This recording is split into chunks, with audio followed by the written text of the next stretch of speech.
Moitas grazas, moi bo día a todos e a todas, especialmente as tres persoas que acabades de facer esta intervención.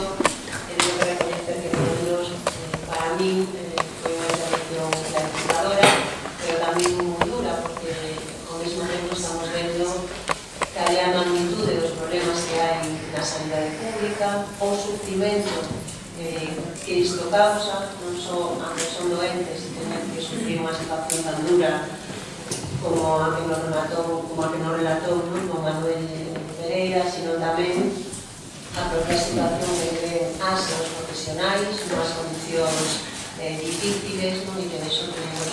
están causando un desgaste importante no personal, no profesional, que desde logo temos que facer todo o que ten a nosa mano para ser capaces de cambiar isto, e esa é precisamente o obxecto que ten esta comisión de investigación, que é o resultado dunha fuxida cara adiante do Partido Popular, que non quere que se coñeza a verdade, que quere convertir o Parlamento nunha especie de prolongación onde esa posverdade de que non hai ningún problema na sanidade pública, cando o que estamos vendo é que hai unha acumulación de problemas na sanidade pública que se están convertindo nun perigo para a saúde das persoas, que están ademais deteriorando o sistema sanitario público e facendo lo que debería de ser o elemento máis forte da nosa sanidade, que é a atención primaria, porque como moi ben indicabades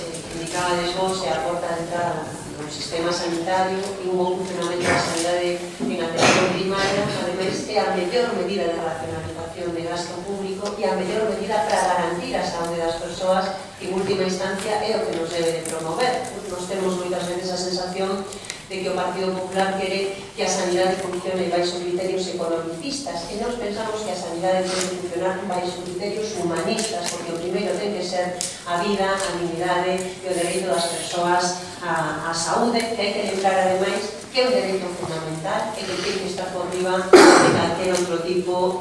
de previsión. Por tanto,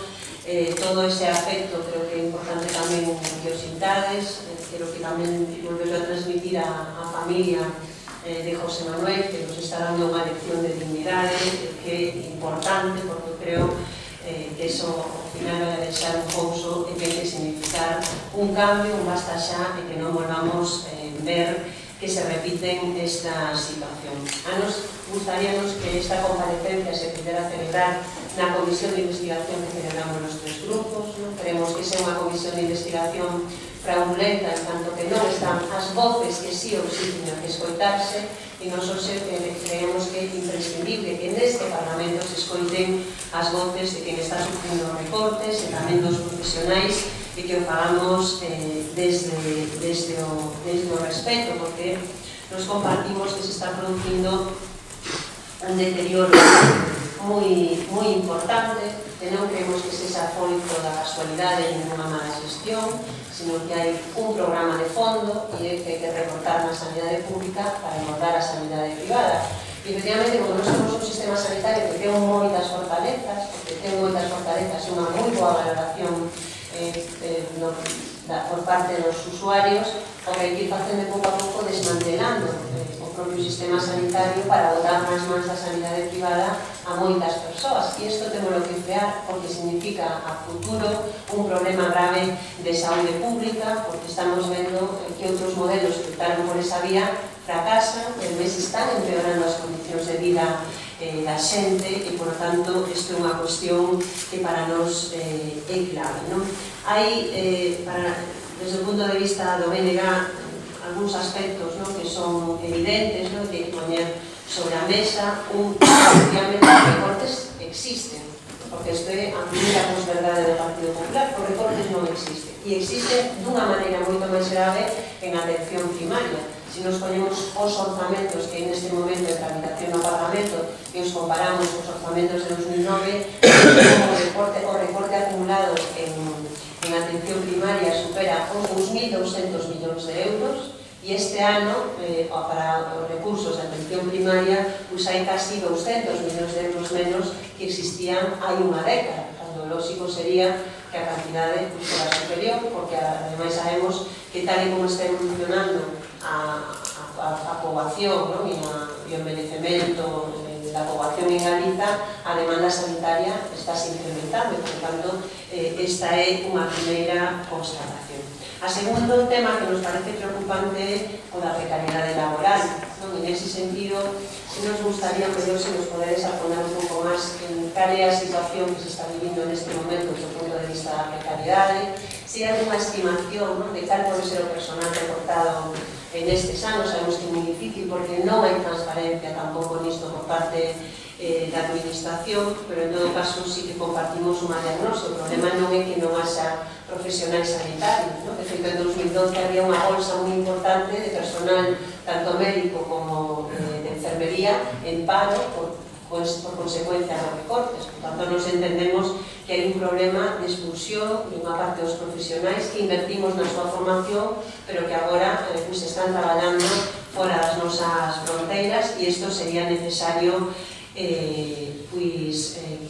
analizado e tamén localizar ben que personal se podería recuperar polo sistema sanitario público. E hai unha terceira cuestión que ten que ver coa xestión, que le hemos tamén falado moito tempo neste Parlamento, é cal é o efecto das EOPS, porque entendemos que hai un cambio sustancial na concepción de como se organiza o sistema sanitario público, co papel que toman as EOPS, e sí que me gustaría conocer cal é a opinión que vostedes teñen a respecto de como as EOPS están incidindo no funcionamento do sistema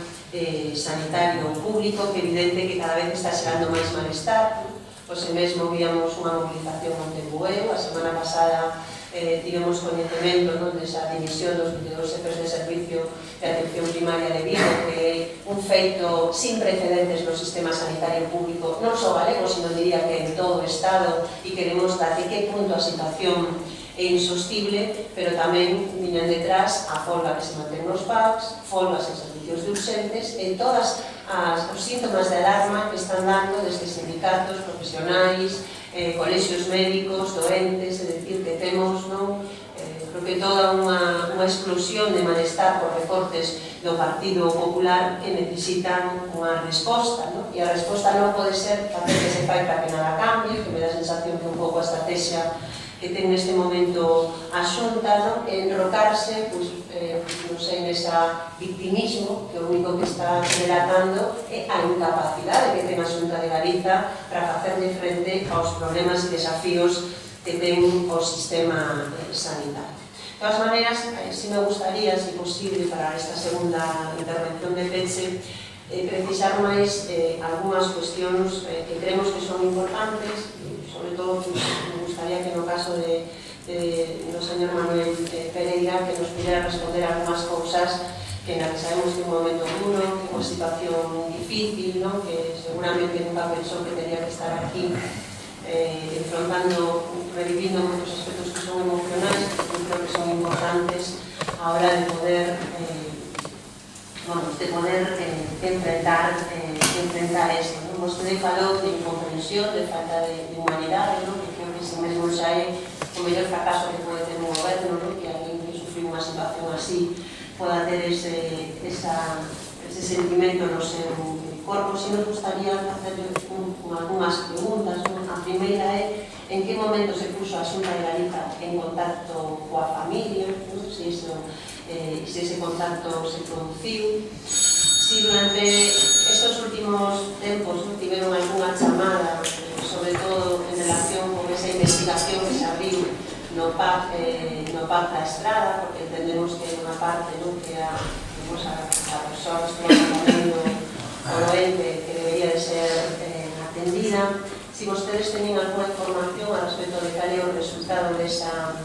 investigación, porque nos, a pesar de que o temos requerido, de momento non temos ningún dato, porque creemos que o resultado desa investigación ten que ser pública, porque estamos falando dun asunto relevante, desde logo moito máis un parlamento no que se abriu unha comisión de investigación que ten como elemento desencadeante precisamente unha situación tan grave como que unha persoa apareza nun servizo de urgencias porque un médico que tiña que estar ali non está. Todos estes aspectos para nós son importantes a hora de avaliar non só o que pasou, sino tamén a resposta que tivo a Xunta de Galiza, porque o objetivo debe ser que nunca máis ninguna persoa tenha que vivir unha situación desas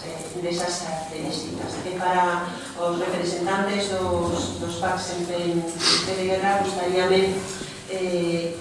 coñecer alguna cuestión máis. Vostedes falaron aquí de que había un feito que nos parece moi grave, de que se pretende interferir no traballo dos profesionais en base ao problema de saturación de urxencias, que se den indicacións de que non se poden derivar personal que necesite ir a un hospital, porque senón eso incrementaría as persoas que teñen que atender. Queremos saber se iso foi feito, que iso se produciu ese ano ou se hai antecedentes a respecto dese tipo de prácticas, como sentiron, como viviron todo o proceso de paralización do plan de mellora de atención primaria. Me gustaría saber se teñen analizado cal é o impacto que isto